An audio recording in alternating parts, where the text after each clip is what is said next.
नमस्कार, आप सभी का स्वागत हमारे इस एनवीरा एजुकेशन के यूट्यूब चैनल पर। और मैं संपत लेलड़ आप सभी के लिए क्लास 12th एनसीईआरटी जो बुक की सीरीज चल रही थी, जिसके अंतर्गत आज हम यहाँ पर जो है एसक्यूएल को पूरा करने के बाद 10th चैप्टर को डिस्कस करने जा रहे हैं। और ये वीडियो नंबर 12 आप सभी के लिए यहाँ पर होने वाला है। ध्यान रखिएगा, इससे पहले 11 वीडियो तक हमने एसक्यूएल और जो भी अदर कंसेप्ट थे वो पूरे कर लिए हैं। अब यहाँ पर अपन बात करने जा रहे हैं जो कि है कंप्यूटर साइंस के अंतर्गत कंप्यूटर नेटवर्क का जो चैप्टर है, इसको मैं टारगेट करने जा रहा हूं। ठीक है, और इससे रिलेटेड जितने भी कंसेप्ट है उनको मैंने इन डेप्थ यहां पर क्लियर किया है, ताकि आपको अगर मान लो 5 से 6 लाइन याद करोगे तो आपको कम से कम एग्जाम में 4 लाइन लिखने में तो कम से कम हेल्प मिलेगी। तो चलिए शुरुआत करते हैं कंप्यूटर नेटवर्क सब्जेक्ट्स की। और जो भी वीडियोज आपके लिए अपलोड किए गए थे उस पर सपोर्ट आपका कम रहा है, तो मैं चाहूंगा कि एक बार आप सभी जो है उन सभी वीडियोज को, जितने भी आपके ग्रुप्स हैं, ठीक है, टेक्निकल ग्रुप्स हैं या जो भी आपके ग्रुप है, उन सभी तक उसको शेयर कर दीजिएगा। ठीक है, पीडीएफ के लिए मैंने आपको बता दिया है, आप हमारी वेबसाइट enviraeducation.com से जाके डाउनलोड कर सकते हैं, और उसका लिंक भी वीडियो के नीचे डिस्क्रिप्शन में आपको मैं प्रोवाइड कर दूंगा। तो देखिए, बात करते हैं अपन कंप्यूटर नेटवर्क के अंतर्गत। ठीक है, in today's world everything is interconnected through digital communication. A network is a system where 2 और मोर एंटिटीज यानी कंप्यूटर डिवाइसेज और people are linked together for purpose of storing resource and information. Example of network in our daily life include. अब यहां पर इसको समझने से पहले एक ये बात समझिए कि हमें नेटवर्क की जरूरत क्यों है। हमें नेटवर्क की जरूरत है कि हमारे पास में कोई भी एक डेटा एलिमेंट है, उसको हमें क्या करना है, उसको किसी दूसरी एंटिटी को प्रोवाइड करना है। यानी मेरे पास एक यहाँ पर कोई मान लो कि इमेज है, और उस इमेज को मुझे यहाँ पर जो है इसको देना है। यानी ये राम है, ये श्याम को यहाँ पर अपना ये एलिमेंट देना चाहता है, तो वो क्या करेगा, थ्रू नेटवर्क ही अपना जो है डेटा शेयर कर पाएगा। यहां पर अगर आप देखेंगे तो आपका एक जो आप कंप्यूटर यूज कर रहे होते हैं, जैसे मान लो ये आपका जो सीपीयू है, इस सीपीयू के अंतर्गत आप देखेंगे कि भाई यहां पर मान लो कि ये आपका कीबोर्ड है, ये कनेक्टेड किससे है, ये सीपीयू के साथ में। तो इस कीबोर्ड के थ्रू आप मान लो कि जब भी यहां पर आप, जैसे मान लो आपने इसमें से टाइप किया ए, तो वो ए क्या हुआ, वो ए गया इस सीपीयू के पास में। तो हुआ क्या, आपने यहां से ए सेंड किया, और रिसीव किसने किया, रिसीव किया इस सीपीयू ने। किसने किया भाई, इस सीपीयू ने रिसीव किया। तो यहां पर बात आ रही है कि इस सीपीयू के अंतर्गत भी यहां पर भी तो सेंडर और रिसीवर हो रहे हैं ना, यानी एक सेंड कर रहा है तो इसे रिसीव कर रहा है। तो ध्यान रखिएगा, क्या इसको हम यहां पर नेटवर्क कहेंगे, इसको हम नेटवर्क नहीं कहेंगे। तो जब ध्यान रखिएगा आपका सेंडर और रिसीवर, भाई सेंडर और रिसीवर के बगैर तो कभी भी नेटवर्क की जो नेटवर्क का जो है अस्तित्व आप कर ही नहीं सकते हो। तो एक नेटवर्क का अस्तित्व तभी है जब उसमें सेंडर भी हो और रिसीवर की हो। तो अब यहां पर देखिए, जब सेंडर और रिसीवर एक ही मशीन पर मौजूद हो तो उनके बीच का जो कम्युनिकेशन होता है ना, वो कम्युनिकेशन किसके द्वारा डन किया जाता है, वो किया जाता है ऑपरेटिंग सिस्टम के द्वारा। लेकिन जब ये आपके सेंडर और रिसीवर, यानी ये सेंडर इस मशीन पर है और रिसीवर किसी और मशीन पर है, तो ध्यान रखें जब सेंडर और रिसीवर किसी अलग अलग मशीन पर मौजूद होते हैं तो इनके बीच का जो डेटा कम्युनिकेशन होता है वो किसके थ्रू डन होता है भाई, ये जो कम्युनिकेशन होगा वो आपके किसके थ्रू डन होगा, वो होगा आपके यहां पर कंप्यूटर नेटवर्क के थ्रू। ध्यान रखना, ये चीज होती है कंप्यूटर नेटवर्क के द्वारा डन की जाती है। तो कंप्यूटर नेटवर्क जो होता है वो क्या करता है, तो कंप्यूटर नेटवर्क के अंतर्गत दो या दो से अधिक जो डिवाइस होते हैं, ठीक है, अपने दो या दो से अधिक जो भी डिवाइसेज होते हैं वो आपस में जुड़ते हैं और अपने रिसोर्सेज या डेटा को क्या करते हैं, शेयर करते हैं। अब रिसोर्स का मतलब होता है कि अपना कोई हार्डवेयर है जिसको आप इंटरनेट के थ्रू दूसरे यूजर तक एक्सेसिबल बना रहे हो। जैसे आप यहां पर मान लो कि आपका यूट्यूब पे अकाउंट है, अब मैं यूट्यूब पे वीडियो अपलोड कर रहा हूं तो क्या हो रहा है, ये यूट्यूब के सर्वर पे अपलोड हो रहा है। तो इसका मतलब क्या है कि मैंने यहां पर दूर यानी रिमोटली बैठे यहां पर मैंने क्या किया है कि जो यहां पर इसका यूट्यूब का जो सर्वर हार्डवेयर है उसको रिसोर्स को मैंने यूज किया है। तो ये जो काम है वो किसके थ्रू डन हो पाया, ये कंप्यूटर नेटवर्क के थ्रू डन हो पाया। तो आज के टाइम में इंटरनेट का नेटवर्क का यूज अलग अलग जगहों पर हो रहा है, जैसे सोशल नेटवर्क हो गए, ठीक है, जैसे यहाँ पर ये सोशल नेटवर्क प्लेटफॉर्म है आपके फेसबुक हो गया, ट्विटर हो गया, इंस्टाग्राम, ठीक है। मोबाइल नेटवर्क की बात करें तो जो टेलीकम्युनिकेशन सिस्टम है ना, जिसके अंतर्गत आप यूज कर रहे होते हैं वो, इसके अलावा कंप्यूटर नेटवर्क आप यूज कर ही रहे हैं। एयरलाइन, रेलवे और बैंकिंग में भी यहाँ पर जो है यूज हो रहा है। तो सब जगह नेटवर्क नहीं होता तो हमारा जो मैसेज या कम्युनिकेशन है वो सक्सेसफुल होता ही नहीं, ध्यान रखिएगा। अब इसके बाद देखिए यहां पर हमारी बात चल रही है, एक कंप्यूटर नेटवर्क कंसिस्ट ऑफ 2 और more computing device that are interconnected, यानी इसके अंदर दो या दो से अधिक जो डिवाइस होते हैं वो क्या करते हैं, आपस में आंतरिक रूप से जुड़ते हैं। These connections enable storing of, ठीक है, sharing of resources such as files, printer and internet access, ठीक है। तो जब दो या दो से अधिक डिवाइस आपस में जुड़ेंगे तो वो अपने फाइल्स या अपने डेटा या रिसोर्सेज को क्या कर पाएंगे, शेयर कर पाएंगे, ध्यान रखिएगा। अब बात करते हैं इस नेटवर्क के एवोल्यूशंस को लेकर। तो नेटवर्क एवोल्यूशंस की जब बारी आती है, यानी नेटवर्क का जो विकास हुआ है वो उसके अंतर्गत कौन कौन सी घटनाएं विकसित हुई थी, तो वो सारी देखने। The concept of network started in 1960, तो ध्यान रखिएगा जब सबसे पहले की बात की जाए तो जो कंप्यूटर नेटवर्क है इसका कंसेप्ट कब शुरू हुआ था, सन 1960 में, with a project by advance research project agency network. यानी एक प्रोजेक्ट शुरुआत हुआ था, जिस प्रोजेक्ट का नाम क्या था, इस प्रोजेक्ट का जो नाम था वो था आपका advance research project agency network, ARPANET के नाम से जिसको जानते हैं, और ये फुल फॉर्म आपके बोर्ड परीक्षा में आई हुई है, ध्यान रखिएगा। तो यहां से इंपॉर्टेंट कंसेप्ट बनेगा आपके, पिछली बार भी बना था। तो सबसे पहले कंप्यूटर नेटवर्क की जो शुरुआत है वो सन 1960 में ARPANET नाम के प्रोजेक्ट के साथ हुई थी, under the US department of defence. The goal was to connect, यानी इस प्रोजेक्ट को क्यों लाया गया था, इसका उद्देश्य, the goal was to connect different research institute for collaboration, जो अलग अलग जो रिसर्च इंस्टीट्यूट थे उनको आपस में जोड़ने के लिए किया गया था। द फर्स्ट सक्सेसफुल कम्युनिकेशन, ठीक है, occurred between the University of California Los Angeles, ठीक है, एंड स्टैनफोर्ड रिसर्च इंस्टीट्यूट। यानी जिसमें आपको पूछा जाए तो सबसे पहला यहां पर जो सक्सेसफुल जो कम्युनिकेशन हुआ था वो किन के बीच में हुआ था, तो university of California Los Angeles यानी UCLA और SRI जो इंस्टीट्यूट है इनके बीच में यहां पर सबसे पहला कम्युनिकेशन जो है वो सक्सेस हुआ था। Over the year advancement in network lead to the development of modem, ठीक है, modern internet, important milestone include. अब इसके अंदर अभी तक जो भी यहाँ पर जो इंपॉर्टेंट माइलस्टोन प्राप्त हुआ है तो उसके अंदर यहाँ पर इस प्रकार से जो है कंसेप्ट चले थे, जिसमें आप देखेंगे 1960 में तो आ गया था प्रोजेक्ट आपका कौन सा, वो था आपका ARPANET। कौन सा था, ARPANET, ठीक है। इसके बाद 1961 के अंतर्गत the concept of packet switching, तो ध्यान रखिएगा पैकेट स्विचिंग बेस्ड यहाँ पर जो है पैकेट स्विचिंग का कंसेप्ट लाया था। पैकेट का मतलब होता है किसी बड़े मैसेज को छोटे छोटे पीस में बांटना। अब जो प्रत्येक पीस होगा ना उसको अपन क्या कहेंगे, पैकेट कहेंगे। The concept of packet switching, ठीक है, foundation of modern network was introduce. तो ध्यान रखिएगा पैकेट स्विचिंग को कब इंट्रोड्यूस किया गया था, ये आगे आपके आ जाएंगे स्विचिंग वगैरह क्या होती है। तो पैकेट स्विचिंग को सबसे पहले इंट्रोड्यूस किया गया था 1961 में। फिर 1969 में क्या हुआ था, the first message was sent over ARPANET। तो ARPANET के ऊपर सबसे पहला नेटवर्क ARPANET पर सबसे पहला मैसेज कब भेजा गया था, तो वो 1969 में भेजा गया था। फिर आता है 1971 की घटना, तो ईमेल वाज डेवलप्ड बाय रे टॉमलिंसन। तो ध्यान रखिएगा ईमेल को किसने डेवलप किया था, अच्छा सवाल है ये। तो ईमेल को ध्यान रखिएगा 1971 में यहां पर जो है रे टॉमलिंसन के द्वारा डेवलप किया गया था। The 8 symbol was introduced to separate user name and domain name. तो यहां पर क्या हुआ कि इसमें यूजर नेम और जो डोमेन नेम है उसको सेपरेट करने के लिए ऐट सिंबल को यूज किया गया था। ये जो ऐट सिंबल लगाते हैं ना आप, जैसे यहां पर मान लो nvidiaeducation@gmail.com, तो ये @ जिसको आप बोलते हो, तो इस सिंबल को भी यहां पर जो है यूजर नेम और डोमेन नेम को सेपरेट करने के लिए यूज लिया गया था। इसके बाद 1982 की बात करें तो TCP/IP प्रोटोकॉल, आपको ध्यान रखना ये इंटरनेट के लिए एक सबसे यहां पर जो है इंपॉर्टेंट प्रोटोकॉल के रूप में जाना जाता है। तो TCP/IP यानी transmission control protocol, internet protocol नाम से जाना जाता है। तो TCP/IP became the standard protocol for ARPANET। तो ARPANET के लिए ये एक प्रकार से स्टैंडर्ड प्रोटोकॉल के रूप में जाना गया था, कौन सा, TCP/IP। फिर 1986 की बात करते हैं, द नेशनल साइंस फाउंडेशन, ध्यान रखना, ठीक है, नेशनल साइंस फाउंडेशन नेटवर्क, जिसको NSF नेट के नाम से भी जाना जाता है, ठीक है, expanded internet access to more user. इसकी मदद से यहाँ पर जो NSF नेट के कारण ही ये जो नेटवर्क है, ठीक है, वो ज्यादा से यानी इंटरनेट जो है वो ज्यादा से ज्यादा लोगों तक जो है यहाँ पर प्रोवाइड हुआ था। फिर 1990 की बात करें तो team Berners-Lee develop the HTML। तो जब इंटरनेट बन गया था तो इंटरनेट पर अब आपको चेक कैसे करें इंटरनेट के ऊपर जो भी जानकारी वगैरह, तो इंटरनेट पर जानकारी को शेयर करने के लिए आपको पता है वेबसाइट, जो वेब पेज होते हैं उनका यूज किया जाता है। तो वेब पेज बनाने वाली सबसे पहली जो भाषा थी वो थी आपकी HTML, और इस HTML को किसके द्वारा डेवलप किया गया था, ये किया गया था टीम बर्नर्स-ली। किसके द्वारा, टीम बर्नर्स-ली। और ध्यान रखना, आपको अगर पूछा जाता है कि सबसे पहली वेबसाइट कौन सी है, तो ये जो टीम बर्नर्स-ली थे ना, टीम बर्नर्स-ली,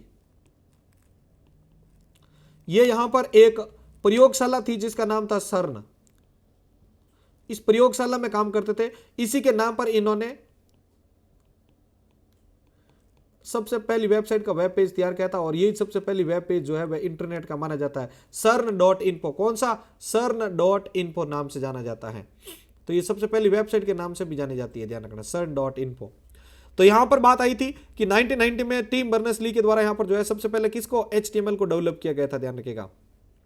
और इंटरनेट का आपको पूछ ले जाए तो भी आपको ध्यान रखना है, इंटरनेट के अगर पूछा जाए तो इंटरनेट के आविष्कारक जो है वो कौन है, विंडसर्फ। कौन है, विंडसर्फ। इंटरनेट इन्वेंटर तो कौन थे, विंडसर्फ। सर्फ। ठीक है, विंड सर्फ जो है सबसे पहले यहाँ पर ध्यान रखना, VINTP कहीं पर देखने को मिलता है। तो विंड सर्फ जो है इंटरनेट का आविष्कार। अब WWW और HTML की बात आती है तब यहाँ पर टीम बर्नर्स-ली का याद रखना है आपको। तो 1990 में टीम बर्नर्स-ली ने HTML जो कि हाइपरटेक्स्ट मार्कअप लैंग्वेज के नाम से जानी जाती है, इसको डेवलप किया था। And URL uniform resource locator जिसको कहा जाता है, यानी जहां पर आप वेबसाइट टाइप करते हो तो वो URL जो होती है पूरी की पूरी वेबसाइट का जो एड्रेस होता है, तो ये दोनों चीजें किसके द्वारा डेवलप की गई थी, ये टीम बर्नर्स-ली के द्वारा डेवलप की गई थी। Leading to the birth of WWW यानी वर्ल्ड वाइड वेब के लिए यहां से इसका बर्थ माना जाता है, क्योंकि अगर मान लो वेब पेज नहीं होंगे तो फिर WWW होने का क्या ही मतलब। तो इसीलिए URL और HTML को डेवलप किया था किसने, टीम बर्नर्स-ली ने। फिर 1997 के अंदर यानी सन 1997 में फर्स्ट वर्जन ऑफ वाईफाई, तो वाईफाई का सबसे पहला वर्जन, और ध्यान रखिएगा ये इसका स्टैंडर्ड प्रोटोकॉल है जो कि परीक्षा में पूछा जाता है, 802.11 जो ये इसका स्टैंडर्ड है, ये याद करके जाइएगा क्योंकि ये आपके MCQ में पूछने लायक सवाल है। ठीक है, तो ये यहाँ पर आपके 802.11 यानी वाईफाई जो है सबसे पहला जो वर्जन था, ठीक है, ये इंट्रोड्यूस किया गया था जो कि वायरलेस कम्युनिकेशन जो है आपको प्रोवाइड करता था। ठीक है, तो ये पूरी की पूरी यहाँ पर नीचे टाइमलाइन मैंने यहाँ पर दी है। पैकेट स्विचिंग को सबसे पहले 1961 के अंतर्गत जो है डेवलप किया गया था, जस्ट अभी हमने पढ़ा था। पहला ARPANET का यूज करते हुए मैसेज जो है 1969 में यहाँ पर जो है फैलाया गया था। फिर ईमेल को रेल टॉमलिंसन ने डेवलप किया था, ठीक है, 1971 में, और इसमें यूजर नेम और जो डोमेन नेम होता है उसको सेपरेट करने के लिए एड सिंबल का यूज किया गया था। ठीक है, इसका सबसे पहला प्रयोग हुआ था। TCP/IP को यहाँ पर ध्यान रखिए कि 1982 में ARPANET के लिए यूज किया गया था या तैयार किया गया था। NSF नेट की वजह से 1986 में इंटरनेट को ज़्यादा लोगों तक पहुँचाया गया था। और फिर आपके टीम बर्नर्स-ली के द्वारा 1990 में यहाँ पर जो है WWW का आविष्कार करने के साथ HTML और URL का भी डेवलपमेंट किया गया था। फिर आपने देखा था 1997 में वाईफाई को जो है यहाँ पर जो है लॉन्च किया गया था। तो ये तो इसकी क्या थी, डेवलपमेंट प्रोसेस थी जो कि अभी तक हमने यहाँ पर देखी थी। World first website.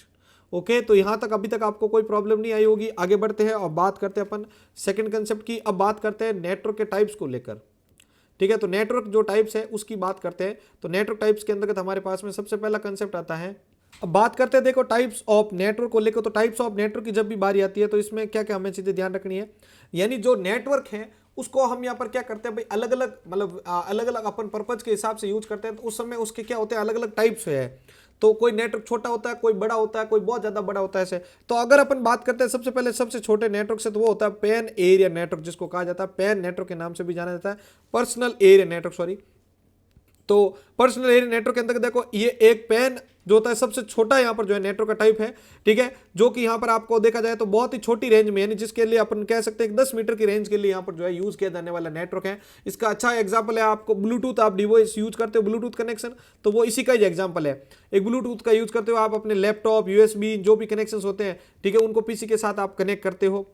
ठीक है, टेक्नोलॉजिकल यूज अगर देखा तो ये ब्लूटूथ आपका मैंने बता दिया। इसके अलावा इंफ्रारेड आपके जो होता है उसके अंदर यूज होता है, USB के अंदर भी यूज होता है। तो ये जो नेटवर्क होता है वो क्या होता है, यानी सबसे छोटा नेटवर्क जो 10 मीटर की रेंज में फैलाया जाता है वो आपके क्या होता है, वो होता है आपका यहाँ पर पैन। इसी पैन के अंदर हमने यहाँ पर देखा था ब्लूटूथ, और ब्लूटूथ ऑल्सो कॉल्ड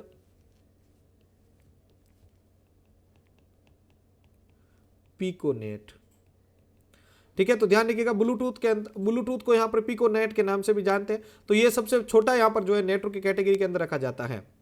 अब इसका यूजेज कहाँ पर करते हैं, अपने जो हेडसेट होते हैं, स्मार्ट वॉच होती है, फिटनेस ट्रैकर्स होते हैं, उन सभी के लिए यूज करते हैं। अब बात करते हैं सेकंड टाइप की, जो कि है लोकल एरिया नेटवर्क, जिसको लैन के नाम से जानते हैं।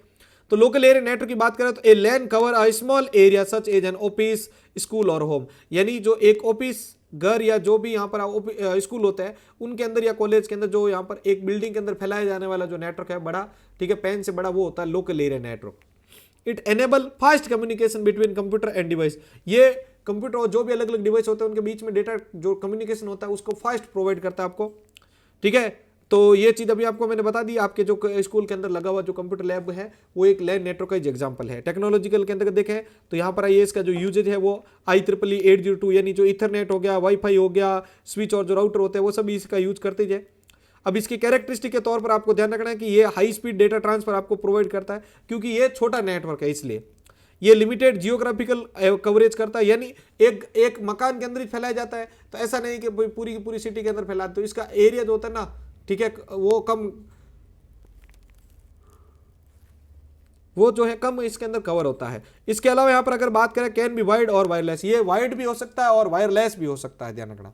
अब इसके यूजेज की बात करें तो ये जो ऑफिस नेटवर्क होता है, ठीक है, प्रिंटर को शेयर वगैरह करने के लिए तो वो यूज कर सकता है, ठीक है। ये मल्टीपल कंप्यूटर को अपन जो है साइबर कैफर के अंदर कनेक्ट करते हैं तो वो भी इसके अंदर आ जाते हैं। तो ये होता है आपका लोकल एरिया नेटवर्क। तो इसका रिवीजन आप इस प्रकार से कर सकते हैं। और ध्यान रखना ये जो है ये आपके लगभग 500 मीटर की जो दूरी होती है, ठीक है, उस तक फैलाया जा सकता है। एक पूरे मकान का या स्कूल या लैब के अंदर जो स्थापित है वो किया जा सकता है ऑफिस वगैरह के अंदर। बात करते हैं मेट्रोपॉलिटन एरिया नेटवर्क, ठीक है, जिसको मेन नेटवर्क के नाम से भी जानते हैं शॉर्ट में आप। तो ये मेन नेटवर्क की बात करें, A MAN connect multiple LAN with a city. अब देखो ये क्या थी, एक सिटी थी। अब इस सिटी के अंदर क्या है कि भाई ये यहां पर एक ये बिल्डिंग है, ठीक है। अब इस बिल्डिंग के अंदर आपका यहां पर जो है ये यहां पर जो है लैन फैला हुआ था, लेकिन ऐसे बहुत सारे लैन, देखो यहां पर अगर अपन बात करें तो देखो अलग अलग जगह पर, जैसे मान लो कि ये लैन फैले हुए हैं, ठीक है, जैसे ये लैन हो गया, ये लैन हो गया, ये लैन हो गया। तो एक सिटी में अलग अलग जगह पर जहां पर भी लैन फैले हुए हैं तो उनको आपस में कनेक्ट करने का काम कौन करता है, तो वो करता है आपका मेन एरिया नेटवर्क। तो इसको ऐसे भी याद रख सकते हो कि जो अलग अलग लैन होते हैं एक सिटी के अंदर लगाए हुए, जो भी एक सिटी के अंदर फैले हुए जो भी लैन नेटवर्क होते हैं उन्हीं को मिला के क्या किया जाता है, एक मेन नेटवर्क का निर्माण किया जाता है। एक मेन नेटवर्क को इसी प्रकार से ही बनाया जाता है, ध्यान रखिएगा। तो मेन का ये काम होता है metropolitan area network. Large town usually maintain by telecom provider और आईएसपी। तो ये जो मेन नेटवर्क होता है वो अलग अलग शहर के अंदर आपके जो घर तक जो इंटरनेट को प्रोवाइड करने वाला जो होता है वो यही जो होता है इंटरनेट सर्विस प्रोवाइडर। कौन होता है, इंटरनेट सर्विस प्रोवाइडर। तो ये जो आईएसपी होता है वही जो आपके घर तक आपका जो इंटरनेट है वो आपको यहाँ पर जो है प्रोवाइड करने में हेल्प करता है। It extend up to 30 to 40 kilometre, ठीक है। कई जगह आपको बुक्स में 50 किलोमीटर तक भी दिया जाता है, तो इसकी रेंज जो है यहाँ पर बढ़ाई जा सकती है इस प्रकार से।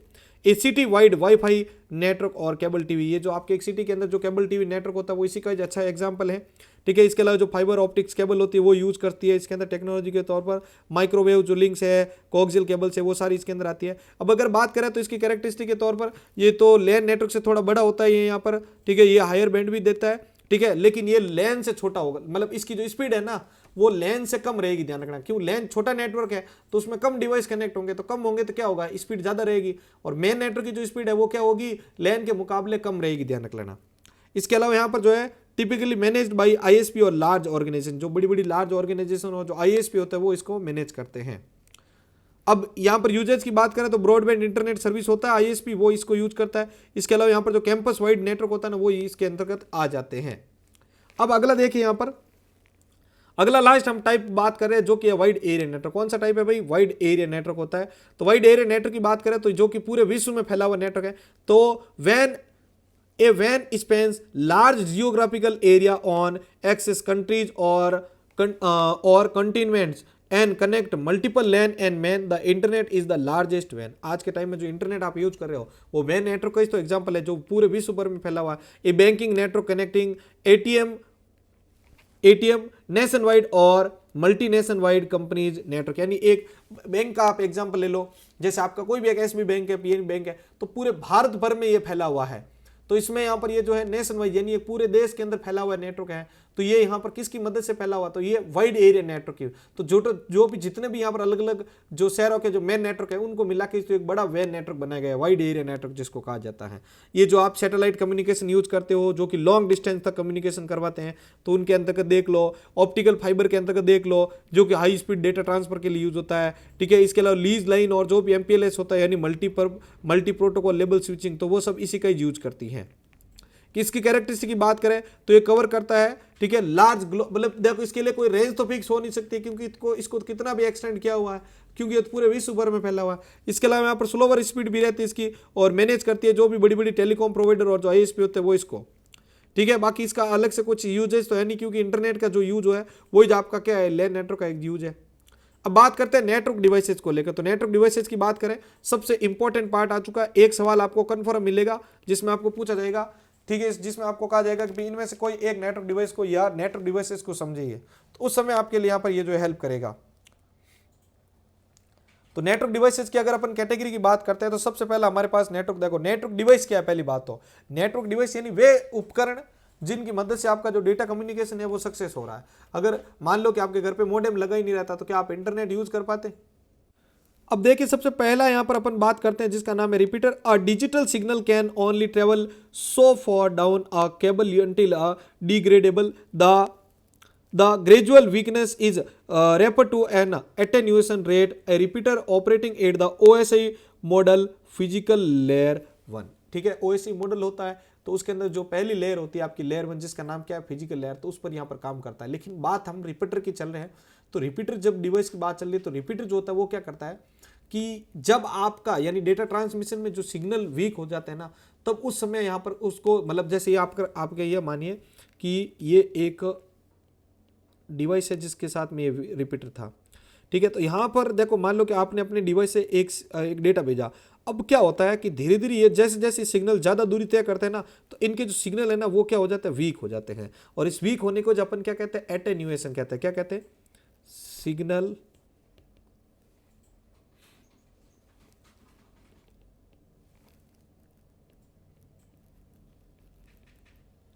वीक होना क्या कहलाता है भाई? एटेन्यूएशन कहलाता है।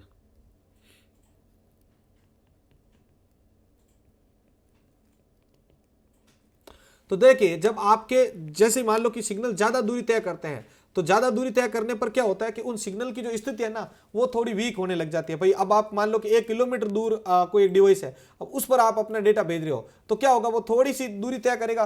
तो अब वो दूरी तय करते क्या हो जाएगा, वहां से जाते ही वो क्या करेगा, वो सिग्नल थोड़ी सी मतलब जैसे 100 मीटर की रेंज तक पार किया, तो वो धीरे धीरे जो होगी वो इसकी क्या हो जाएगी, स्पीड धीरे होने लग जाएगी। अब स्पीड धीरे क्यों हो रही है? क्योंकि उसका कारण है कि आपका जो डेटा है मतलब आपका जो सिग्नल है वो क्या हो गया, वीक हो गया। और वीक होने से क्या होगा भाई, अब वो आगे डेटा भेजेगा तो वहां पर भी धीरे धीरे जाएगा। तो इस स्थिति में इन सिग्नल को रीजनरेट करने के लिए, यानी एक डिजिटल सिग्नल सिर्फ एक सर्टेन डिस्टेंस तक ही आपके ट्रेवल कर सकते हैं, उसके बाद वो क्या हो जाता है, डिग्रेड यानी वो वीक होने लग जाते हैं। तो इस ग्रेजुअल जो वीकनेस होती है ना, इसको अपन क्या कहते हैं, एटेन्यूएशन कहते हैं। तो रिपीटर जो होता है वो आपका क्या होता है कि इन वीक सिग्नल को रीजनरेट करता है। तो यहां पर मैं बात करूं कि ये रिपीटर है, मान लो आपका रिपीटर, तो ये क्या करेगा, ये करेगा वीक सिग्नल्स को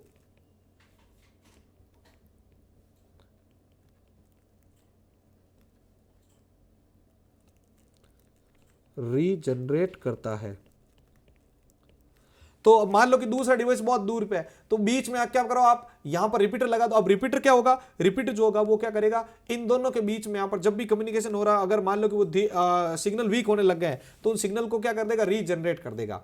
अब ये यहां पर अगर आपको पूछा जाता है तो ये कौन सी लेयर पे काम करता है, तो ये ओएसआई मॉडल की पहली लेयर पे काम करता है। तो ये एक आपका पावरफुल डिवाइस होता है जो क्या करता है, इनको रीजनरेट करने का काम करता है। आजकल जो भी डेडिकेटेड रिपीटर होते हैं, ठीक है, वो कम होते हैं क्योंकि पावर जो भी आपके हब होते हैं, स्विच होते हैं, राउटर होते हैं, वो रिपीटर का ही काम कर देते हैं।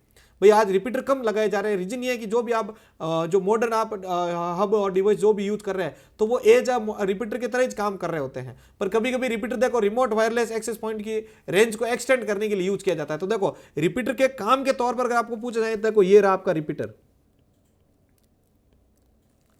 ठीक है। अब इस रिपीटर को देखो मैं यहां पर एक्सप्लेन करके दिखाता हूं, इसके कुछ एक पॉइंट जो है वो सीधे के सीधे एग्जाम में लिख दोगे तो भी आपका काम बन जाएगा। पहला पॉइंट क्या था, देखो पहला पॉइंट तो ये याद रखना है, ये एक 2 पोर्ट डिवाइस है, ये एक 2 पोर्ट डिवाइस है, ध्यान रखना। 2 पोर्ट होने का मतलब होता है कि एक जो पोर्ट होता है वो होता है आपके इसमें इनकमिंग पोर्ट,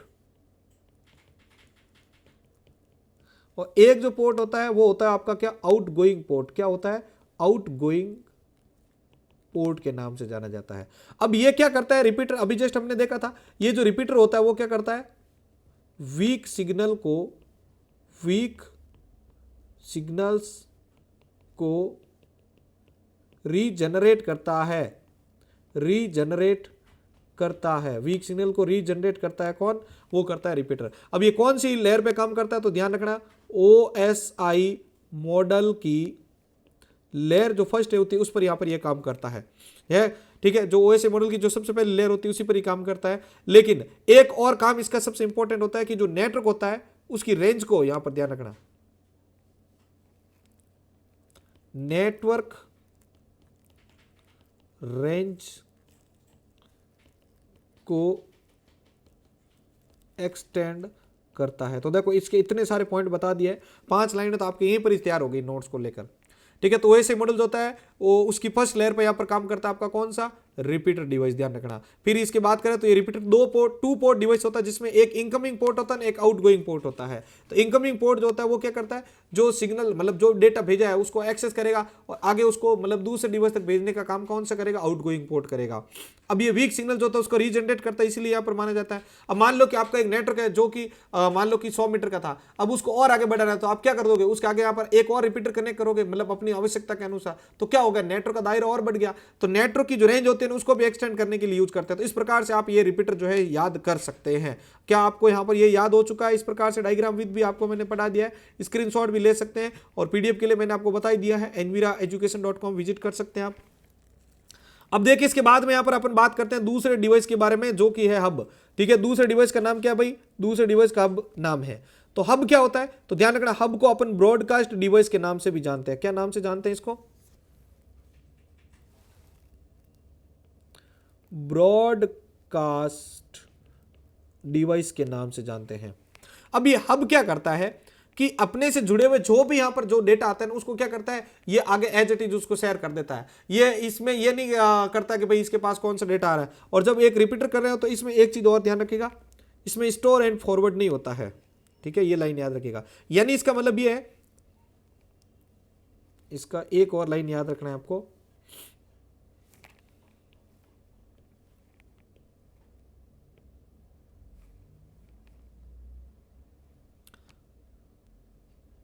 इसमें स्टोर एंड फॉरवर्ड कैपेबिलिटी नहीं होती है। यानी क्या होगा कि भाई मान लो कि एक डिवाइस 1 है, उसने डेटा भेजा इस इनकमिंग पोर्ट पे, अब यहां से ये आउटगोइंग पोर्ट के लिए जाएगा। तो क्या ये यहां पर पहले इसको स्टोर करेगा कि अपने पास, नहीं, इसके पास जैसा मैसेज आया उसको आगे एज इट इज ये क्या कर देता है, आगे फॉरवर्ड कर देता है। तो यहां पर ध्यान रखना इसमें स्टोर एंड फॉरवर्ड का कंसेप्ट नहीं होता है। ये जैसा मैसेज आया उसको आगे क्या कर देता है, उसको नेक्स्ट डिवाइस को भेज देता है। अब देखिए हब की बात करें तो हब भी इस प्रकार से है। हब क्या होता है, जैसे डेटा आया, डेटा आती क्या करेगा, उससे रिलेटेड जितने भी डिवाइसेज होते हैं उन सबको क्या करता है, ये डेटा को शेयर कर देता है। मान लो कि ये यहां पर ये मेन कंप्यूटर है, अब इससे यहां पर ये यहां पर आपका हब लगा हुआ है, ठीक है। ये आपका क्या है, हब है, ठीक है। अब यहां पर ये है आपका मान लो सेंडर, इस सेंडर ने मान लो कि डेटा भेजा इस हब को। तो अब यहां पर मान लो कि इससे कुछ डिवाइसेज और भी जुड़े हुए हैं, ठीक है।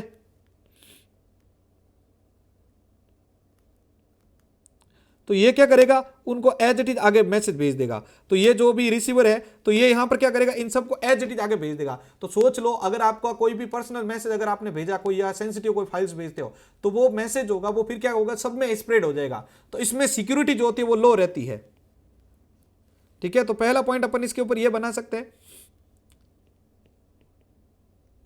सिक्योरिटी लो होती है। दूसरा पॉइंट क्या याद रख सकते हो, दूसरा पॉइंट याद रख सकते हो इसमें स्टोर एंड फॉरवर्ड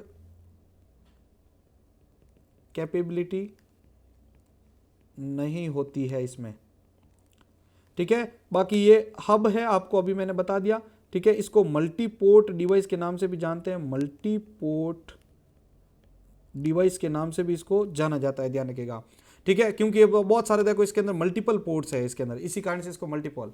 अब बात करें तो ये जो हब होता है वो एक जो नेटवर्क हब होता है वो एक मल्टीपोर्ट डिवाइस होता है, ठीक है। जो मल्टीपल जो आपके इथरनेट डिवाइस होते हैं ना उनको सिंगल ब्रॉडकास्ट नेटवर्क में सेगमेंट में कन्वर्ट कर देता है, जिस वजह से जो ट्रैफिक कंजेशन होता है वो होने लग जाता है। अब इसका मतलब क्या है कि जब एक कोई डेटा आएगा, देखो यहां से मान लो कि एक डेटा भेजा गया और वो डेटा देखो इसके पास में भी जा रहा है, इसके पास में भी जा रहा है, ये रिक्वेस्ट कर रहा है, ये भी रिक्वेस्ट कर रहा है। तो यहां पर क्या होगा कि इनके बीच में यहां पर क्या हो जाएगा, कोलिजन हो जाएगा। क्या हो जाएगा भाई, कोलिजन। तो आपको एक चीज, एक डेफिनेशन याद रखनी है, वो डेफिनेशन कुछ इस प्रकार है आपकी,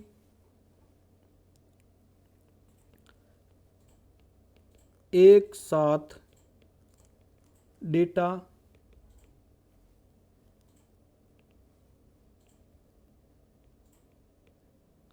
सेंड होने पर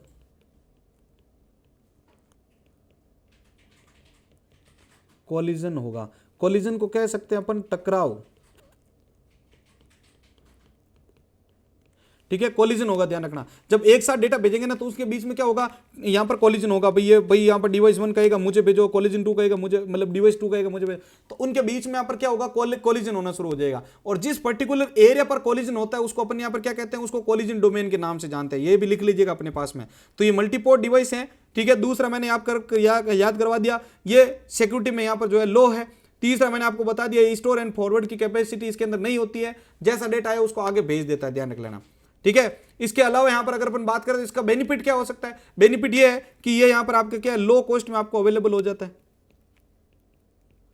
ठीक है। और रिपीटर की भी यही आपकी बेनिफिट है। उसमें क्या होता है, उसमें आपके नुकसान ये है कि भाई उसमें भी सिक्योरिटी इश्यू रहते हैं, इसमें भी सिक्योरिटी इश्यू है। ये दोनों डिवाइस अगर बात करें रिपीटर और हब, तो ये क्या है, लो कॉस्ट, यानी कम से कम आपके अमाउंट में आपको मिल जाते हैं। इसके अलावा मैसेज को ब्रॉडकास्ट कर सकते हैं ना, कम समय में मैसेज अधिकतम लोगों तक जाएगा, तो ये इसका एक बेनिफिट हो सकता है। मैसेज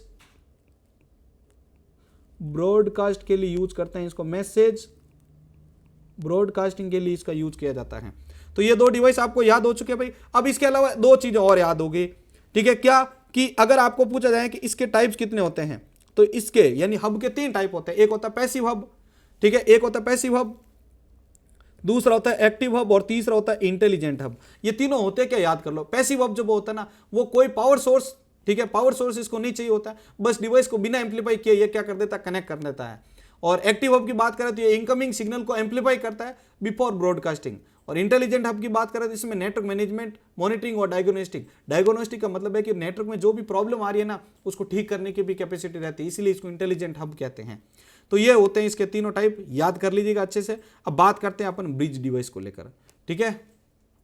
और ये हब की भी बात करें तो ये कौन सी लेयर पे काम करता है भाई, ये OSI मॉडल की लेयर फर्स्ट पे काम करता है।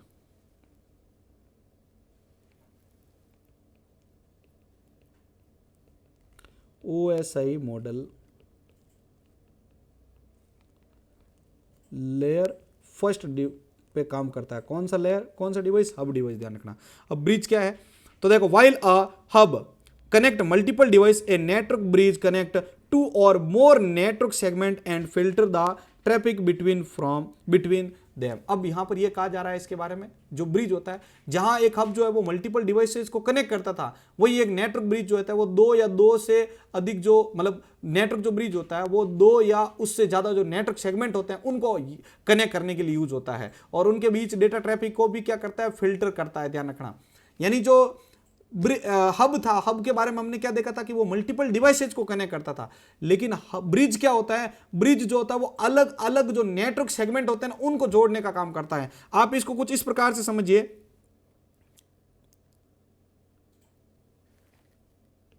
यहां पे मान लीजिए कि ये एक आपका नेटवर्क अलग है, ये नेटवर्क अलग है, और ये नेटवर्क अलग है, ठीक है। अब मैं यहां पर ये मानता हूं कि ये आपका नेटवर्क 1 है, ये नेटवर्क 2 है, और ये नेटवर्क 3 है। इन नेटवर्क में यहां पर जैसे मान लो बहुत सारे मल्टीपल डिवाइसेस क्या है, वो आपस में जुड़े हुए हैं,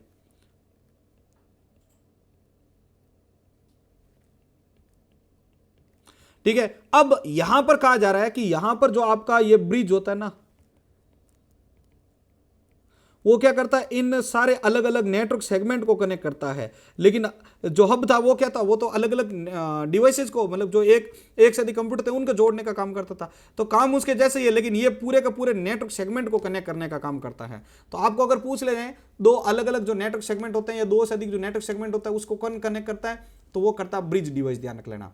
और उनके बीच में जो भी डेटा जा रहा है और आ रहा है ना, उसको फिल्टर करता है। यानी पैकेट आया है, पैकेट मतलब कोई डेटा आया, तो वो अब नेटवर्क 1 में जाना चाहिए, नेटवर्क 2 में जाना चाहिए, तो उसको भी फिल्टर करता है। तो इसका काम जो होता है वो लोकल सेगमेंट ट्रैफिक को आइसोलेट करना और कंजेशन को रिड्यूस करने का होता है, ध्यान रखना। तो ये कंजेशन को क्या करता है, रिड्यूस करने का काम करता है। तो 2 अलग अलग नेटवर्क सेगमेंट को कनेक्ट करने का काम किसके द्वारा होता है, वो होता है आपके इसके द्वारा। अब ये 2 प्रकार के होते हैं, एक होता है आपका एक होता है आपका यहाँ पर देखो इसके अंदर एक तो लोकल ब्रिज और एक आता है इसके अंदर आपके क्या रिमोट ब्रिज। देखो ये ऊपर लिखा हुआ देखो आपके यहाँ पर there are two types of bridges, transparent bridge और एक आता है आपका सोर्स ब्रिज। अब ट्रांसपेरेंट ब्रिज की बात करते हैं, ठीक है। तो ट्रांसपेरेंट ब्रिज क्या होता है, तो ये मैक एड्रेस को मेंटेन करता है और इनकमिंग फ्रेम को सोर्स एड्रेस को देखकर क्या करता है, उसको आगे फॉरवर्ड करता है। ये भी मैक एड्रेस वगैरह क्या है अभी आगे पूरा का पूरा इसी चैप्टर में आपको मैं समझाने वाला हूं, ठीक है, बहुत ही अच्छे तरीके से। मैक एड्रेस मतलब एक फिजिकल एड्रेस है जिसकी मदद से आगे जो डेटा है वो ट्रेवल कर पा रहा होता है। तो ट्रांसपेरेंट ब्रिज की बात करें, ट्रांसपेरेंट ब्रिज जो होता है ना वो क्या करता है, build and maintain a MAC address table, ठीक है। एक मैक एड्रेस टेबल होती है, उसी के बेस पर ये क्या करते हैं, डेटा को आगे भेजने का जो है कार्य करते हैं। और सोर्स ब्रिज की बात करें तो ये एक अलग अप्रोच यूज करते हैं। पहले टोकन रिंग नेटवर्क के साथ यूज होते थे और अब ये यहां पर जो है एब्सोल्यूट हो चुके हैं, ध्यान रखना। तो ये दो टाइप याद रह जाएगा, वो ही बहुत है आपके ब्रिज के दो टाइप है, ट्रांसपेरेंट ब्रिज और एक होता है सोर्स ब्रिज। अब बात करते हैं अपन यहाँ पर राउटर के बारे में। तो राउटर के नाम से भी पता है कि यानी बेस्ट रूट को फाइंड करता है। ये क्या करता है, ये बेस्ट रूट को फाइंड करता है। नेटवर्क में डेटा को भेजने से पहले जो डेटा होता है उसको आगे भेजने से पहले क्या करता है, ये उसको बेस्ट जो रूट होता है वो फाइंड करता है। और ध्यान रखना इसमें स्टोर एंड फॉरवर्ड की कैपेसिटी होती है। तो राउटर की बात करें तो ये नेटवर्क के जो लेयर थर्ड होती है उस पर कार्य करता है, ठीक है। और ये जो ब्रिज होता है वो कौन सी लेयर पे काम करता है, तो ये जो ब्रिज है वो OSI मॉडल की लेयर 2 जिसको डेटा लिंक लेयर के नाम से भी जानते हैं उस पर कार्य करता है। और ये राउटर की बात करें तो ये जो है वो OSI मॉडल की लेयर थर्ड जिसको नेटवर्क लेयर के नाम से जानते हैं उस पर कार्य करता है, याद रखिएगा, ठीक है। कौन सा डिवाइस, वो है आपका राउटर। तो राउटर का काम क्या है समझिए इसको। तो राउटर क्या करता है, देखो राउटर का जो मेन काम होता है वो नेटवर्क ट्रैफिक को डायरेक्ट करना होता है। जो नेटवर्क ट्रैफिक होता है उसको डायरेक्ट करना होता है। ये पैकेट को एनालाइज करके इंटरकनेक्टेड जो नेटवर्क डिवाइस होते हैं उनके बीच पाथ को डिफाइन करता है। राउटर इंटेलिजेंट डिवाइस होते हैं जो अपने कनेक्टेड नेटवर्क का डेटा स्टोर करते हैं। अब यहाँ पर इस प्रकार से आप इसको समझिए कि यहाँ पर एक डेटा भेजा जा रहा है इस डिवाइस की तरफ से, ठीक है। अब ये आगे भेजना है इस डिवाइस को और यहाँ पर लगा हुआ है हमारा बीच में राउटर, क्या लगा हुआ है, राउटर। तो ये राउटर क्या करेगा, जब ये डेटा पैकेट आएगा इसके पास में, ठीक है, ये डेटा पैकेट इसके पास में गया, तो डेटा पैकेट जैसे जाएगा तो ये क्या करेगा, अपने से कनेक्टेड जो भी अलग अलग नेटवर्क होते हैं उनको ये क्या करेगा, आइडेंटिफाई करेगा। अब आइडेंटिफाई करेगा तो ये देखेगा कि भाई किस नेटवर्क पे ज़्यादा कंजेशन है, किस नेटवर्क पे ज़्यादा कंजेशन है। अब आप देखोगे कि पहले वाले नेटवर्क पे 4 यहाँ पर जैसे मान लो यूजर हैं, दूसरे वाले पे 3 है और यहाँ पर पहले वाले पे 2 है। तो अब आप यहाँ पर क्या करोगे, अपने डेटा को क्या करोगे, इस वाले रूट से भेजोगे, इस वाले से, कि भाई क्योंकि आप चाहते हो कि भाई कम से कम समय में हमारा डेटा चला जाए बिना कोई लॉस के। अब जहाँ पर ज़्यादा ट्रैफिक होगा तो वहाँ पर आपको पता है कि भाई यहाँ पर आपको टाइम लगेगा, तो आप क्या करते हो, बेस्ट पाथ को, बेस्ट रूट फाइंड करना। तो बेस्ट रूट को क्या करेगा, फाइंड करेगा यानी ढूंढ लेगा, उसके बाद उस पैकेट को क्या करेगा, ये आगे ट्रेवल करवाएगा। आगे डेटा भेजने का काम जो है वो इसी के बेस पर ही आपका किया जाएगा, ध्यान रख लेना। तो ये ऊपर आपकी बात चल रही थी, ठीक है, कि राउटर जो होता है उसका मेन जो कार्य होता है वो ये होता है कि ट्रैफिक को डायरेक्ट करना। उसके बाद ये चेक करेगा कि जो राउटर होती है इस राउटर पर एक टेबल होती है जिसको राउटिंग टेबल के नाम से जानते हैं। क्या नाम से जानते हैं, राउटिंग टेबल। इस राउटिंग टेबल में क्या होता है कि जो जितने भी रूट है ना उनकी जानकारी इस राउटिंग टेबल के अंदर होती है। अब ये क्या करेगा, इस राउटिंग टेबल में देखेगा कि भाई किस वाले रूट पे कितना ट्रैफिक है, तो उस ट्रैफिक के बेस पर ये डिसीजन लेता है कि भाई मुझे कौन से वाले रूट से डेटा को आगे भेजना है। तो इसी के बेस पर आपका जो राउटर है वो काम करता है। तो राउटर का जो यूज है वो आपके एक्सेस कंट्रोल लिस्ट यानी ACL के साथ ट्रैफिक फिल्टर करने के लिए भी होता है। ये दूसरा पॉइंट आपके हो गया। Router also divide internal network into 2 और मोर सब नेटवर्क। सब नेटवर्क का मतलब होता है एक बड़े नेटवर्क को छोटे छोटे नेटवर्क में बांटने की प्रक्रिया को क्या कहते हैं, सब नेटवर्क के नाम से यानी सब नेटिंग के नाम से जानते हैं। तो ये कह रहा है कि जो राउटर होता है वो आपके इंटरनल जो नेटवर्क होता है उसको मल्टीपल छोटे छोटे सब नेटवर्क में डिवाइड कर सकता है और इंटरनली जो दूसरे जो राउटर होते हैं उनके साथ कनेक्ट होकर जो इंडिपेंडेंट जोन होती है उसको क्रिएट करता है। तो राउटर के पास एक राउटिंग टेबल होती है, मैंने आपको बताया था, जिसमें डेस्टिनेशन और लोकल कनेक्शंस का डेटा भी स्टोर होता है। तो ये जो होती है वो राउटिंग टेबल। तो राउटर पर एक राउटिंग टेबल होती है, इसके भी ध्यान रखना, आपके साइड बुक में नहीं है लेकिन मैं बता देता हूं, 2 प्रकार की होती है आपके, एक होती है स्टैटिक टेबल और एक होती है मैनुअल, ठीक है, एक स्टैटिक और एक डायनेमिक। सॉरी, स्टैटिक में जो डेटा होता है ना वो मैनुअली आपको डालना पड़ता है, और डायनेमिक जो होती है वो ऑटोमेटिक अपडेट होती रहती है टेबल। तो ये राउटर के बारे में आप वापस इसको रिवाइज कर लो। राउटर जो होता है वो लेयर 3 डिवाइस माना जाता है। राउटर जो होता है वो यहाँ पर एक नेटवर्क के अंतर्गत जो है वो बेस्ट रूट को फाइंड करता है डेटा को आगे सेंड करने के लिए। ठीक है, तीसरा क्या होता है यहाँ पर, ये तीसरा जो होता है वो ये है कि इसमें स्टोर एंड फॉरवर्ड की कैपेसिटी होती है। ये डेटा पैकेट को पहले आता है तो उसको स्टोर करता है इनकमिंग डेटा को, फिर उसके लिए बेस्ट पार्ट को देखता है, फिर आगे क्या करता है उसको फॉरवर्ड करता है। इसके अलावा एक इंटरनल एक बड़े नेटवर्क को यहाँ पर छोटे छोटे सब नेटवर्क में भी बांटने का काम करता है, ये यहाँ पर ध्यान रखना इंटरनली। ठीक है, ये चीज आपको इसके अंदर ध्यान रखना। फिर आपको बता देना राउटर के ऊपर एक राउटिंग टेबल काम करती है। ठीक है, जो कि क्या करती है, डेस्टिनेशन और सोर्स के बारे में जानकारी को स्टोर करके रखती है। ये मैंने आपको यहां पर बता दिया। और ये लेयर 3 यानी नेटवर्क लेयर पर काम करता है। ठीक है भाई, अब आपको यहां पर पूछ रहे हैं तो ये देखो ऐसे 3 से 4 जो नोट्स लाइन है ना वो आप अपने हिसाब से भी क्रिएट कर सकते हो, मैंने आपको इजी वे में याद करवा दिया है। बाकी स्टैटिक और डायनेमिक जो होती है उसको लेकर मैंने अभी आपको याद करवा दिया पॉइंट। अब बात करते हैं नेक्स्ट डिवाइस को, जो कि है यहां पर गेटवे। अब गेटवे क्या होता है, तो गेटवे जो होता है ना वो क्या करता है, प्राइवेट और जो पब्लिक नेटवर्क होता है ना उसके बीच का एक एंट्री या एग्जिट पॉइंट के तौर पर कह सकते हैं। तो गेटवे एक ऐसा नेटवर्क डिवाइस होता है जो डिसिमिलर नेटवर्क को कनेक्ट करता है, यानी जो एक समान डिवाइस मतलब अलग अलग प्रकार के जो नेटवर्क होते हैं ना उनको आपस में कनेक्ट करने का काम करता है कौन, गेटवे। तो पब्लिक को प्राइवेट नेटवर्क से कनेक्ट कर रहे हैं। तो सिंपल शब्दों में अगर आप कह सकते हैं कि एक नेटवर्क नोड जो एक लोकल नेटवर्क और एक एक्सटर्नल नेटवर्क के बीच में कनेक्शन को स्टेब्लिश करता है। तो ये यहां पर एक प्रकार से कह सकते हैं अपन एंट्री या एग्जिट पॉइंट फॉर नेटवर्क। जो भी डिफरेंट नेटवर्क होते हैं ना उनके लिए यहां पर एंट्री या एग्जिट पॉइंट के तौर पर काम करते हैं। कौन से होते हैं, तो वो होता है आपका गेटवे डिवाइस। ये आईएसपी या जो एंटरप्राइज नेटवर्क होते हैं ना उसमें कंप्यूटर ट्रैफिक को कंट्रोल भी करता है। ठीक है, वो गेटवे जो होता है ना वो आपके जो गेटवे होता है डिवाइस वो आपके क्या कहलाते हैं वहां पर, नोड। और नोड किसे कहा जाता है, याद रखना, एक नेटवर्क में जुड़ा प्रत्येक जो डिवाइस होता है उसको अपन क्या कहते हैं, नोड कहते हैं। गेटवे जो होता है वो सॉफ्टवेयर हार्डवेयर या दोनों हो सकता है। ठीक है, सॉफ्टवेयर भी हो सकता है हार्डवेयर। और जो नेटवर्क गेटवे होता है वो अक्सर प्रॉक्सी सर्वर या फायरवॉल के साथ काम करता है। गेटवे का काम डेटा का ट्रांसलेट करना और प्रोटोकॉल को कन्वर्ट करने का कार्य होता है, ध्यान रखना। ये सारा का सारा पॉइंट दे रखा है, बस इसमें से आप कोई भी 4 लाइन भी याद कर लोगे ना तो आपके लिए वहां पर फुल है। आपको पर्सनली गेटवे नहीं पूछा जाएगा, वहां पर पूछा जाएगा नेटवर्क डिवाइसेस को समझाओ। तो ये जो पॉइंट मैं बोल रहा हूं लिख लीजिए अपने पास, बाकी इंग्लिश वाले तो अपने पास ये इनके बेस पर कर ही लेंगे। गेटवे की बात करें तो पहला पॉइंट याद रखना है, गेटवे जो होता है वो पब्लिक और प्राइवेट नेटवर्क के बीच में एग्जिट या एंट्री पॉइंट के तौर पर काम करते हैं। ये 2 अलग अलग प्रकार के नेटवर्क को डिवाइसेस नेटवर्क जो होते हैं उनको कनेक्ट करने का काम करते हैं, ध्यान रखिएगा। और ये ट्रैफिक को फिल्टर या कंट्रोल कर सकते हैं। ठीक है, गेटवे जो होता है वो सॉफ्टवेयर और हार्डवेयर दोनों का कॉम्बिनेशन हो सकता है, ध्यान रखिएगा। ठीक है, ये चीज ध्यान रखिएगा। इसके अलावा यहां पर अगर बात करें तो ये डेटा को ट्रांसलेट करने या प्रोटोकॉल को कन्वर्ट करने का कार्य भी करते हैं। तो विंडोज नेटवर्क सेटिंग में अगर देखोगे तो डिफॉल्ट गेटवे का ऑप्शन होता है जो आपके क्या करते हैं, डेटा को भेजने और प्राप्त करने के टाइम क्या करते हैं, उसको मॉनिटर करने का काम करता है। तो ये होते हैं आपके क्या, गेटवे। अब देखिए यहां पर अपन बात करते हैं नेक्स्ट डिवाइस की, जिसकी यहां पर नाम है नेटवर्क इंटरफेस कार्ड। ठीक है, तो गेटवे का कॉन्सेप्ट हो गया अब आपके नेटवर्क इंटरफेस कार्ड, जिसको NIC के नाम से भी जानते हैं, ध्यान रखना। ये जो होता है वो आपके मैक एड्रेस के बेस पर काम करता है। किसके, मैक एड्रेस के बेस पर।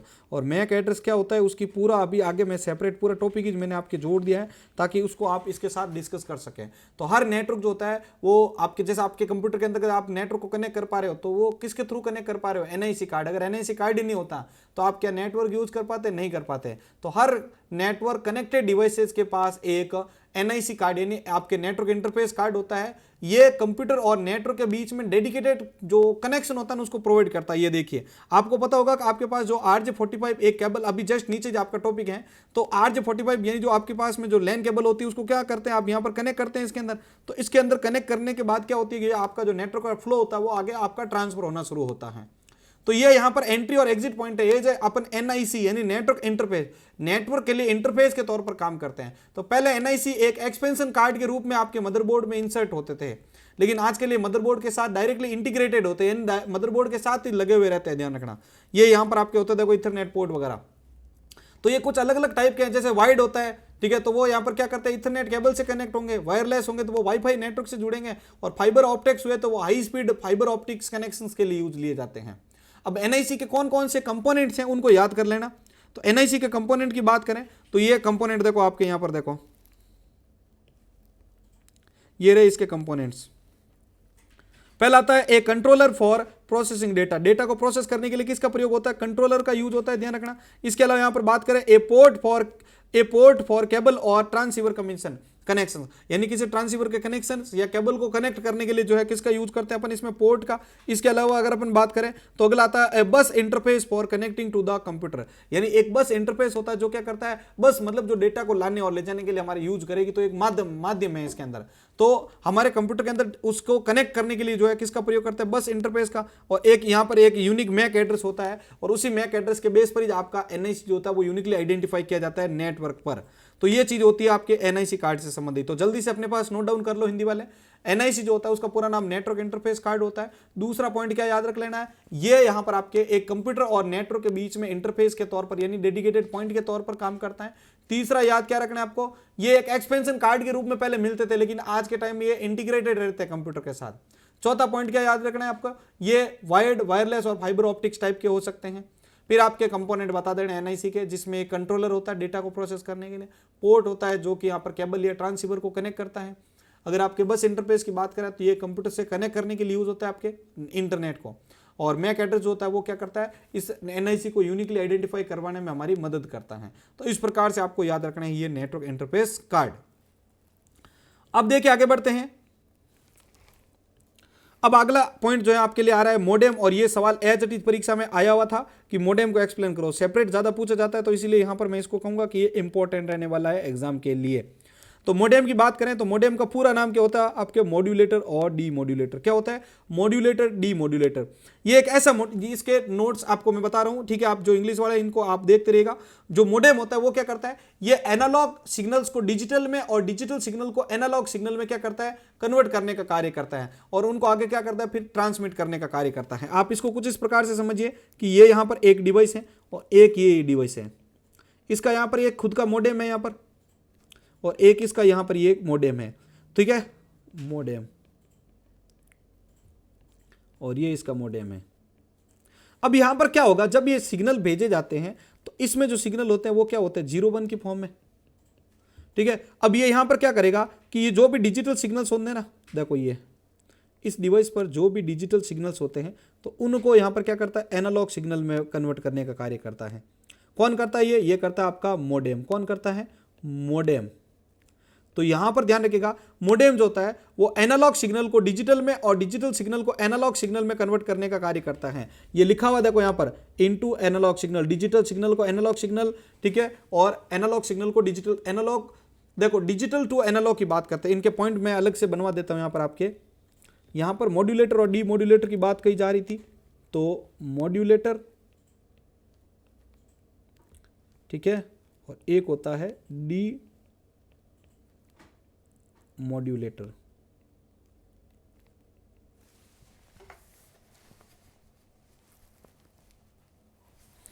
अगर आपको मॉड्यूलेटर की बात कही जाती है तो मॉड्यूलेटर के अंदर आपको ध्यान रखना है कि ये क्या करता है, डिजिटल टू एनालॉग,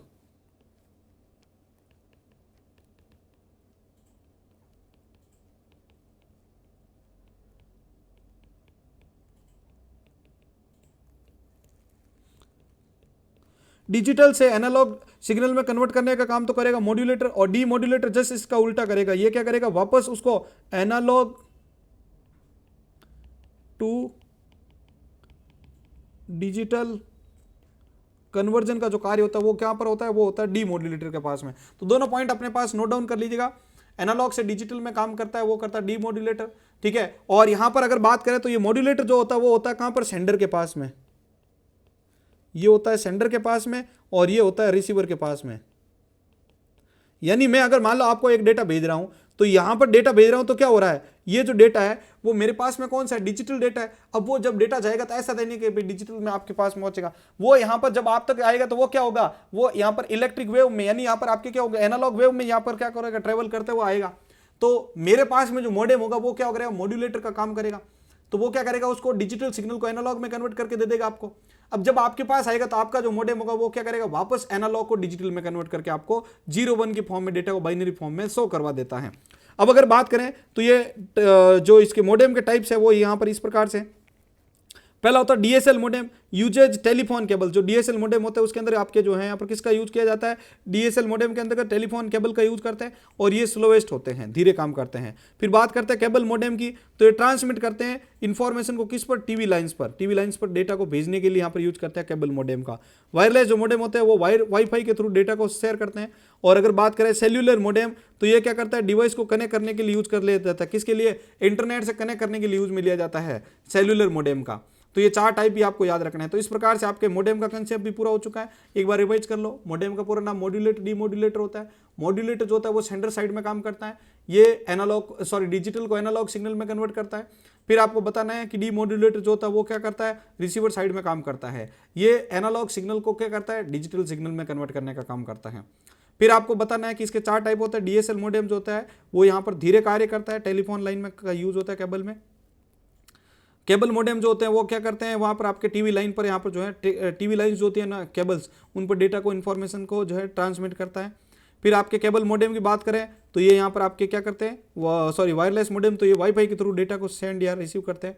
और सेल्यूलर मोडेम जो होते हैं वो क्या करते हैं, इंटरनेट से कंप्यूटर को कनेक्ट करने के लिए यूज में लिए जाते हैं। तो ये होता है यहाँ पर आपका मोडेम डिवाइस पूरा। बात करते हैं अपन नेक्स्ट डिवाइस की जिसका नाम है स्विच। इससे पहले हमने बात कर ली थी किसको लेकर, वो थी आपके मोडेम को लेकर। अब यहाँ पर स्विच डिवाइस की बात करते हो। स्विच जो होता है वो इंटेलिजेंट डिवाइस माना जाता है, क्योंकि आपको पता है कि हम ऊपर पढ़े थे, हमने हब क्या करता था, सभी डिवाइसेस को डेटा भेज देता था। लेकिन स्विच को लाया गया था। स्विच का मेन कंसेप्ट ये है कि स्विच क्या करता है, स्टोर एंड फॉरवर्ड कंसेप्ट पे काम करता है। इसके पास जो डेटा आएगा उस डेटा को क्या करेगा, ये सिर्फ रिलेटेड जो कनेक्टेड डिवाइस है उन पर ही भेजेगा। तो यहाँ पर ये कह सकते हैं स्टोर एंड फॉरवर्ड का यूज होता है। अब अगर यहां पर बात करें तो इसमें दूसरी चीज याद ये रखनी है, इस पर जो है मैक एड्रेस के बेस पर काम करता है, मैक एड्रेस के बेस पर काम करता है। और मैक एड्रेस की अगर अपन बात करें, ठीक है, तो उसके बाद में यहां पर अगला पॉइंट आता है, इस पर एक मैक टेबल यूज होती है। कौन सी,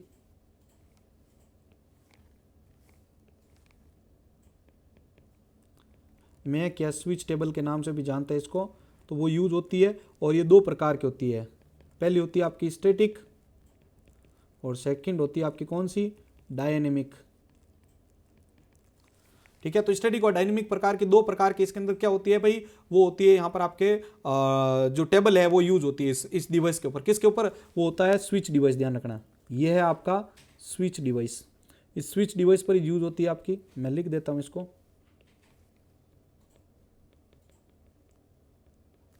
ये स्विच डिवाइस है। इस स्विच के ऊपर देखो पीछे यहाँ पर आपके बहुत सारे पोर्ट्स यहाँ पर कनेक्टेड है। इन पोर्ट्स के अंदर क्या होगा कि जो भी डिवाइस जुड़ेगा ना, उस डिवाइस का क्या हो जाएगा, एक यहाँ पर मैक एड्रेस होगा। वो मैक एड्रेस क्या होता है, इस टेबल में स्टोर हो जाता है मैक एड्रेस पे।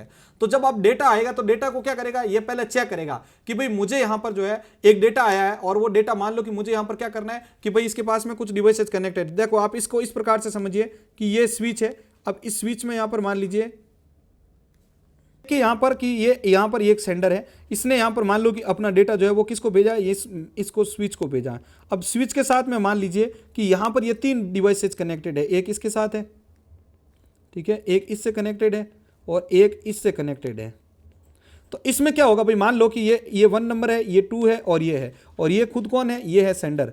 तो जब ये डेटा आएगा इसको, तो डेटा आते ही ये क्या करेगा, इस डेटा को मान लो कि जैसे इसके पास से डेटा आया, तो डेटा आते ही ये क्या करेगा, पहले सबसे पहले ये चेक करेगा कि क्या मेरे पास में, जैसे मान लो कि इसने एक डेटा भेजा, इसने बोला कि मुझे 2 नंबर को डेटा भेजना है, तो ये चेक करेगा कि क्या मेरे पास में मेरे डिवाइस के साथ, मतलब मेरे स्विच के साथ में क्या 2 नंबर पोर्ट, 2 नंबर से कोई भी यहाँ पर डिवाइस कनेक्टेड है क्या, तो उसका एड्रेस चेक करेगा, देन उसको आगे भेजता है। तो इसीलिए इसको इंटेलिजेंट डिवाइस के रूप में भी जाना जाता है। तो मैक जो स्विच टेबल होता है, जो स्विच एड्रेस है, स्विच जो डिवाइस है वो मैक एड्रेस के बेस पर काम करता है। इसमें 2 प्रकार की टेबल होती है, ध्यान रखना, एक होती है स्टैटिक और एक होती है यहाँ पर आपकी डायनेमिक। स्टैटिक जो होती है उसमें जो उसका एडमिन होता है ना नेटवर्क का, वो मैनुअली एक एक एड्रेस को अपडेट करता है, लेकिन डायनेमिक जो होती है वो ऑटोमेटिक अपडेट होती रहती है। तो इस प्रकार से ये काम करती है आपकी कौन सी, वो होती है आपकी यहाँ पर इस स्विच डिवाइस। ध्यान रखना, तो स्विच के कुछ कंसेप्ट वापस रिवाइज कर लो, लिख लो अपने पास में। स्विच एक ऐसा डिवाइस है जो नेटवर्क को डिफरेंट सब नेटवर्क में तोड़ देता है, यानी छोटे छोटे सब नेटवर्क में कनेक्ट करता है, जिससे जो ट्रैफिक होता है वो ओवरलोड कम हो जाता है। जैसे मान लो एक इस ट्रैफिक से डेटा आ रहा होता, तो वो क्या करता है, उसको ओवरलोड कर देता है, तो उस ओवरलोड को कम करने का काम करता है। ये नेटवर्क नोड के बीच जो है डायरेक्ट कम्युनिकेशन को क्या करता है, स्टेब्लिश करता है। अभी मैंने बताया आपको कि भाई यहाँ पर इस सेंडर ने डेटा भेजा तो डायरेक्टली ये 2 नंबर पोर्ट के साथ जुड़े हुए जो डिवाइस है उसको भेज देगा।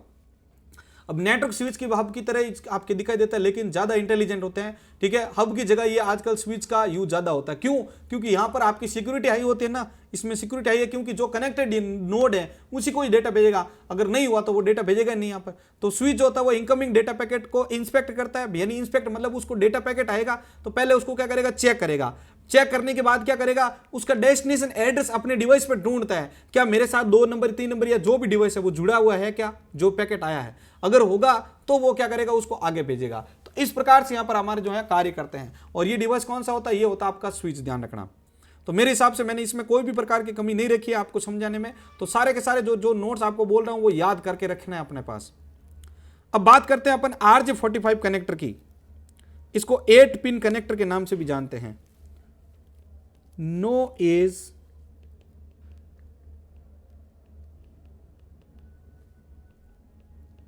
जो नोट डिलीवर कर रहा हूं ना, एज इट इज लिख के आ गए तो आपकी बल्ले बल्ले है, याद रख लेना। क्योंकि इससे पहले भी मैंने तैयारी करवाई थी और राजस्थान के अंदर मुझे बहुत खुशी है कि मैंने इससे पहले भी जो तैयारी करवाई थी उसमें स्टूडेंट्स ने, मेरे जो स्टूडेंट थे उन्होंने 100 आउट ऑफ 100 जो मार्क्स है वो लाए थे। मैंने टेलीग्राम पर आज भी उनके प्रूफ डाले हुए हैं। जो नोट्स आपको डिलीवर कर रहा हूं, जो डेटा डिलीवर कर रहा हूं, उसको बस गौर से सुन लो, उसको बार बार प्रैक्टिस करके चले जाओ, आपके नंबर कोई नहीं काट पाएगा, ठीक है। पूरे इन डेप्थ नोट है, आप इनको भले अपनी बुक से कंपेयर कर लो, उससे भी ज्यादा नोट्स आपके मैंने इसमें कवर किए हैं। और वो भी विद इंपॉर्टेंट, जो कॉपी चेक करेगा ना आपकी, तो वो खुद चेक करे, वो खुद चेक करेगा कि भाई इतना सारा इंपॉर्टेंट नॉलेज जो है इसके पास, बच्चे के पास है। इसलिए ये नोट्स आपके लिए इन डेप्थ मैंने रखे हैं। अब देखो RJ45 कनेक्टर क्या होता है भाई, देखो इस प्रकार के आपने ये एक डिवाइस देखी होगी, मतलब ये एक प्रकार से देखो लैन केबल के आगे ये कांच का टुकड़ा होता है। इसमें अगर ध्यान से देखोगे तो इसमें क्या होता है, 8 पिन कनेक्टर होता है। ये टोटल 8 पिन होती है, ध्यान रखना, ठीक है। इनको गिन के भी देख लो आप, टोटल 8 है भाई, 3 और ये 3 6 और 2 8 हो गए आपके, ठीक है। इसमें क्या होता है, 4 जो जोड़े होते हैं वो नीचे रहते हैं और 4 ऊपर रहते हैं। इस प्रकार से यहां पर टोटल 8 पिन इसके अंदर कनेक्ट की जाती हैं।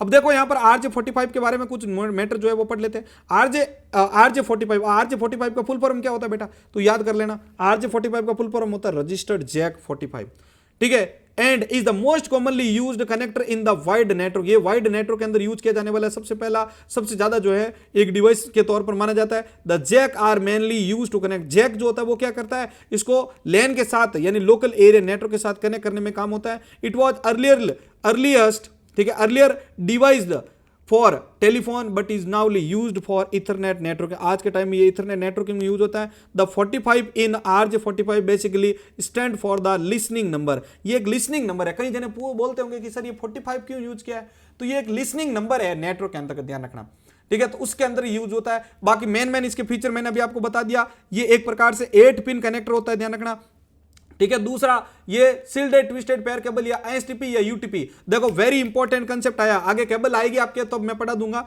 ये जो होता है मेनली आपके एसटीपी और यूटीपी के अंदर यूज होता है। किसमें, एसटीपी और यूटीपी के अंदर यूज होता है, ध्यान रखना। द RJ45 ग्रेटर देन, ठीक है, यहां पर हाईएस्ट रेंज, और ये पॉइंट लिख लीजिए भाई, अलग से मैं आपको बता देता हूं। RJ45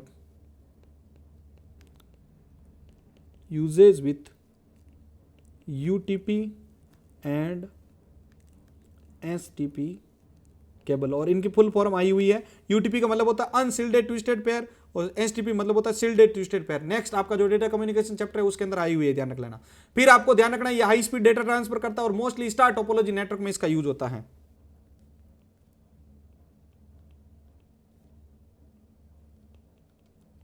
star topology. तो ये पॉइंट अपने पास जल्दी से नोट डाउन कर लो भाई। RJ45 का फुल फॉर्म होता है रजिस्टर्ड जैक 45, ठीक है। दूसरा इसका यूज कहां पर होता है, लैन नेटवर्क के अंदर यूज होता है। और कौन सी केबल के साथ यूज होता है, तो यूटीपी और एसटीपी जो यहां पर आपके ट्विस्टेड पेयर केबल होती है उसके अंदर यूज होता है, ठीक है। अगला इसको 8 पिन कनेक्टर के नाम से जानते हैं, लिख लेना। ये जो मैं पॉइंट्स आपको बोल रहा हूं एज इट इज एग्जाम के अंदर छाप के आ जाओ, बस आपके कोई नंबर नहीं काटेगा। फिर यहां पर अगर बात करें तो स्टार टोपोलॉजी में यूज होता है। और लास्ट पॉइंट एक और याद कर लो आप, RJ45 कनेक्टर जो होता है वो ट्रांसपेरेंट जो होता है, प्लास्टिक के जो स्ट्रक्चर होता है उससे बना होता है। ये देखो ये प्लास्टिक स्ट्रक्चर होता है। बाकी डायग्राम बना के आओगे तब तो और ही ज्यादा मजा आएगा आपके। इसमें यहाँ पर कितने, यहाँ पर आपके टोटल 8 वायर होते हैं, 4 सॉलिड कलर वायर होते हैं, 4 स्ट्रिप कलर की वायर होती है इसमें। तो ये नोट्स है, ठीक है, आपके डिवाइसेज को लेकर, और इनको लिख लिया तो आपके यहाँ पर जो है एग्जाम बहुत बेस्ट जाने वाली है, इसकी गारंटी मेरी है आपके लिए। ठीक है भाई, तो यहां पर ये था। बाकी RJ45 का नीचे ये स्ट्रक्चर दे रखा है कि किस प्रकार से काम करता है। आप तो बस वो भी बैक जो डेटा था वो भी याद रखोगे तो भी फुल रहेगा आपके। ये वैसे मैंने बोल दिया है कि इसके अंदर 4 आपके स्ट्रिप कलर होते हैं, 4 आपके जो है सॉलिड कलर की वायर इसके अंदर यूज होती हैं। तो ये था आपके लिए, ठीक है। अब नेटवर्क के इस वीडियो को यहाँ पर आपके जो है मैं यहीं पर ही स्थगित कर रहा हूँ। इसका रीजन ये है कि ये फिर वीडियो बहुत ज्यादा लेंथी हो जाएगा, आपको रिवाइज करने में प्रॉब्लम आएगा। तो इसके सेकंड पार्ट के अंदर अपन इसके जो टोपोलॉजीज है, ठीक है, और इसके जो भी बेसिक पॉइंट्स है वर्ल्ड वाइड वेब, इंटरनेट वगैरह, उनको अपन डिस्कस करने वाले हैं। तो उम्मीद करता हूँ आज का ये वीडियो आपको बहुत ही अच्छा लगा होगा, ठीक है। सेकंड पार्ट के अंदर आपको जो है इसके टोपोलॉजीज और जो अदर कंसेप्ट है वो पूरे करवाने वाला हूँ। लेकिन अब का आपके पास एक सपोर्ट रखना है कि वीडियो के ऊपर लाइक नहीं रुकने चाहिए, ध्यान रखना, उसको जल्दी से आगे शेयर कर दीजिएगा, ठीक है। और आज के कंसेप्ट में आपको कैसा लगा कंसेप्ट आप जरूर बताइएगा, ठीक है। बाकी अगर आप चाहो तो मैं आपको 2 सवाल पूछने जा रहा हूं जिनका कमेंट बॉक्स में आपको आंसर लिखना है। ईमेल का आविष्कार किसने किया था? ईमेल का आविष्कार किसने किया था? दूसरा आपको यहां पर नीचे कमेंट करके बताना ARPANET का फुल फॉर्म क्या था? ARPANET का फुल फॉर्म क्या था? और वाईफाई को सबसे पहले कब लॉन्च किया गया था? इनके जवाब आपको कमेंट बॉक्स के अंदर लिखने हैं, ठीक है। चलिए भाई, मिलते हैं नेक्स्ट वीडियो के साथ। धन्यवाद।